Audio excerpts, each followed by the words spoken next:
النهارده هنعمل نوع من المخبوزات ما عملتوش معاكم قبل كده. هنعمل خبز الزبده. العجينه اللي هنعمل بيها المخبوزات النهارده عجينه مختلفه جدا عن اي عجينه انا عملتها قبل كده، طريه جدا واطرى من البريوش بكتير بالرغم من ان ما فيهاش بيض، ب4 مكونات بس. حتى طريقه التشكيل مختلفه عن اي طرق تشكيل عملناها قبل كده. العرق بتاعها حلو قوي، المخبوزات نفسها طريه جدا، ريحتها حلوه قوي. هنعملها في 5 دقايق بالظبط وهندهنها من فوق كده بالزبده والسكر. بس قبل ما نبتدي الفيديو، لو اول مره تشوفوني انا اسمي نادية، ما تنسوش تشتركوا في القناه ولايك وشير لو عجبكم الفيديو. هنبتدي في تجهيز العجينه بتاعتنا. العجينه بسيطه، دقيق، حليب، زبده، خميره وشويه سكر.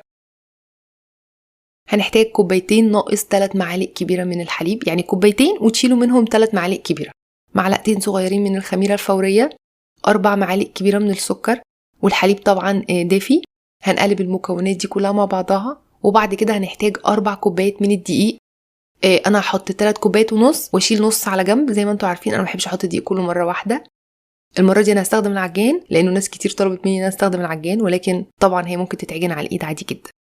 حطيت نص معلقه صغيره من الملح، وهنعجن بقى العجينه دي كده لحد لما تتلم على بعضها. العجينه دي وت يعني او مبلوله، يعني عجينه طريه جدا. فطبعا احنا لسه في مرحله بناء العجينه، فلسه هنكمل يعني. طبعا اكيد كده انا محتاجه احط نص كوبايه الباقيه، لان زي ما قلت قبل كده احنا ممكن نزود الدقيق في الاخر، ولكن صعب جدا ان احنا نزود السوائل في الاخر.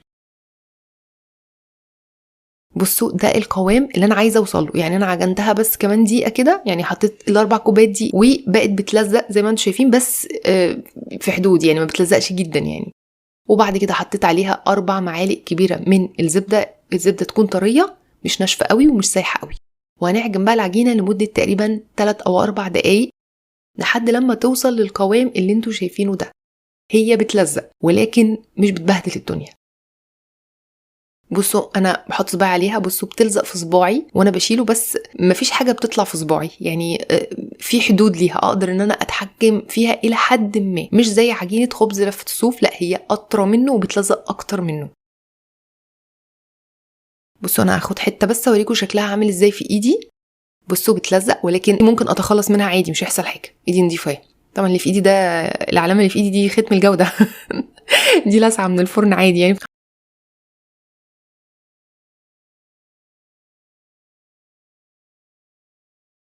هنغطيها ونسيبها علشان خاطر تخمر لمده ساعه تقريبا، او لحد لما يتضاعف حجمها.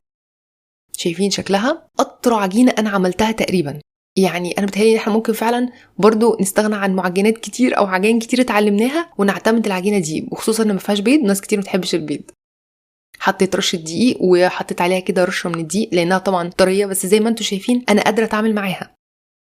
يعني رشه الدقيق الخفيفه دي تخليني اتعامل مع العجينه وخلاص، هي مش تحتاج حاجه تاني يعني. هفرد على شكل اسطوانه، وبعد كده هقسمها ل 12 قطعه.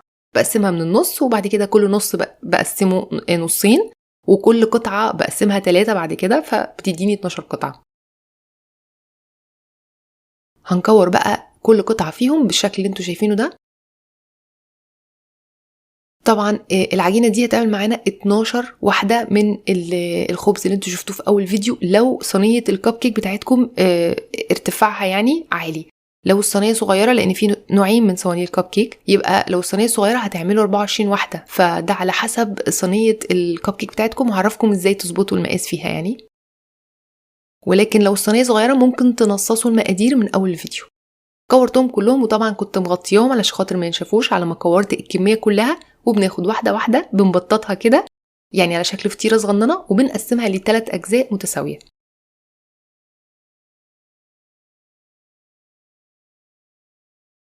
وهاخد كل واحده فيهم وهكورها لكوره صغننه.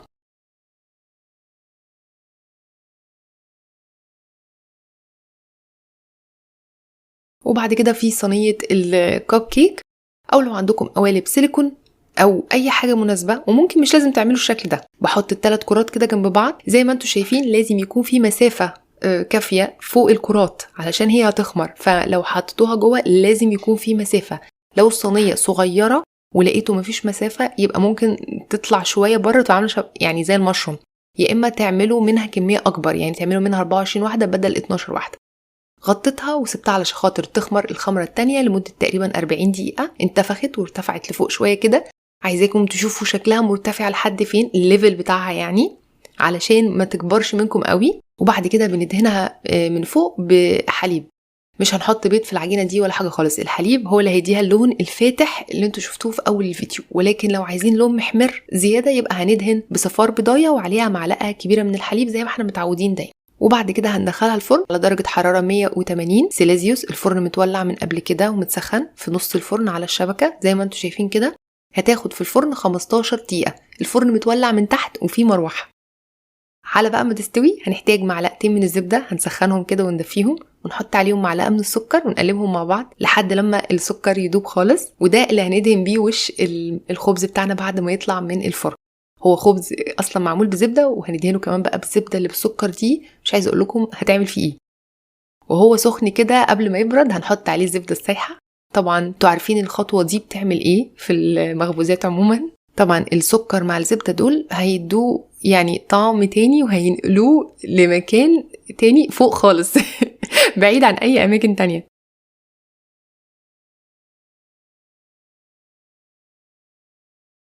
وبعد كده بقى الخطوة دي اختيارية، ممكن تغطوها 5 دقايق او 10 دقايق علشان تطرى اكتر، ولكن هي اصلا طرية جدا. وقبل ما تطلعوها بس مشوا سكينة او حاجة حوالين الاطراف، علشان لما دهنا بالحليب نقط الحليب اللي نزلت في الجناب دي ممكن تخليها تلزق شوية. وبس، ونطلعها بعد كده، وبكده بقت جاهزة معانا. شايفين شكلها بقى من جوه عامل ازاي، والعرق بتاعها عامل ازاي، ولمعتها ولونها جميل ازاي من غير بيض. الزبدة ممكن نستبدلها بسمنة او زيت، الحليب ممكن نستبدله بمية.